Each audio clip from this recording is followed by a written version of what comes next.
Jeremiah was a prophet, which means he heard from God and told other people what God wanted them to know. There was just one problem. Although people would hear what Jeremiah said, they didn't listen to what he said. Hearing and listening are two different things. To listen means to think and do what the person says. Let me explain what I mean. Here is King Jehoiachin. Now, King Jehoiachin was somebody who heard every word that Jeremiah said, because Jeremiah had written it down on a scroll and somebody read it to him. But although he heard everything that Jeremiah said, he didn't listen to it. In fact, as the person read, he tore the bit of the scroll that had just been read and threw it into the fire. That's how much King Jehoiachin cared about what God said. And then God said to say something else to him. He said, King Jehoiachin, because you haven't listened to me, I'm afraid you're going to die. I know, shocking. And you know what? He did. And when King Jehoiachin died, well, another king took his place.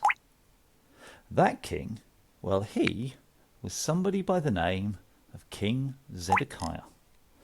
And at the start, King Zedekiah seemed to be doing much better than King Jehoiachin did. In fact, one of the first things he does is he sends a message, or messenger perhaps, to Jeremiah and asks him, please pray for me. This is fantastic. King Zedekiah wants to know what God wants him to do. He wants to think about what God wants him to do. It's looking great. There's just one thing that worries me a little. I'm not really sure why King Zedekiah wanted Jeremiah to pray for him when he could have just prayed to God himself. I mean, God was right there with the king. If I walked up to my friend and instead of talking to my friend said to the person next to them, can you tell my friend something? That would be kind of rude. And why would we go up to somebody else and say, can you talk to God? When we can talk to him ourselves. But still, maybe it's too early to judge. We'll find out. What does Jeremiah do when the king sends him this message? Well, Jeremiah says to the king, if you want God's help, you must listen to him. And the king says, I don't want to. Now after that, this might have nothing to do with it, but as it happens, a few days later, a friend of the king has Jeremiah arrested and thrown in prison.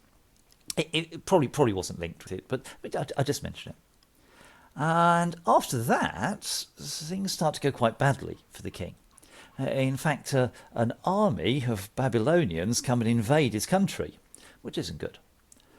As soon as the army invades, what does the king do? Well, he lets Jeremiah out of prison. And he says to him, Jeremiah, what should I do? Jeremiah says to the king, well, if you want God's help, you've got to stop worshipping other gods. The king says to Jeremiah, I don't want to. And, as it happens, a few days later, a friend of the king happens, accidentally, to throw Jeremiah into a well. I mean, there wasn't any water at the bottom, but it was very muddy and he couldn't get out. So he was kind of trapped there, and at least his last prison had a roof over his head. Now, after that, things don't go very well for King Zedekiah. In fact, that army of Babylonians, well, they surround the city that the king is in, and they send a message to him and say, if you don't surrender, we're going to smash down the door, we're going to arrest you, we're going to poke your eyes out, and we're going to take you as a slave to Babylon. Now, when the king hears that, what does he do? Well, he lets Jeremiah out of the well. And he says to Jeremiah, what should I do?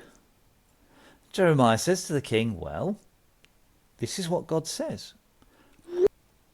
Surrender to the Babylonians and God will keep you safe. At which point the king says, I don't want to. And although probably this was linked in this particular case, after that the king has Jeremiah arrested and surrounded by guards, so he can't go anywhere. After that, things don't go very well for King Zedekiah.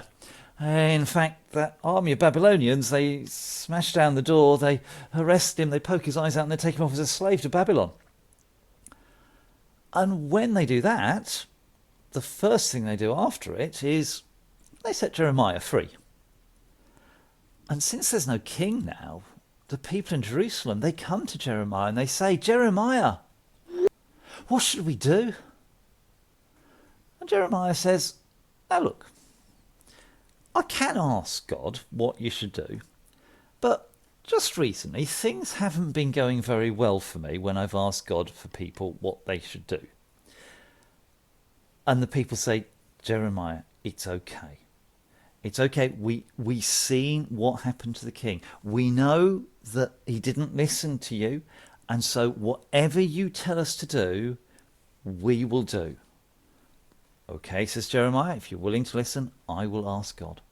And he asks God what the people should do. And a little while later, God gets back to him. And then, having found out what God wants the people to do, Jeremiah goes over to the people and he says, this is what God says. He says, stay here. Don't go to Egypt. The people go, how did you know we were going to go to Egypt? He said, trust me, God knows everything. He says, don't go to Egypt the way you're planning to. Stay here and God will give you your land back. At which point the people say, we don't want to. And then they grab hold of Jeremiah. And what do? They take him to Egypt with them. You know, it's one thing to hear what God says, but it's something else to listen to God. And we need to be people who listen to God. That means thinking about what he says and doing what he says.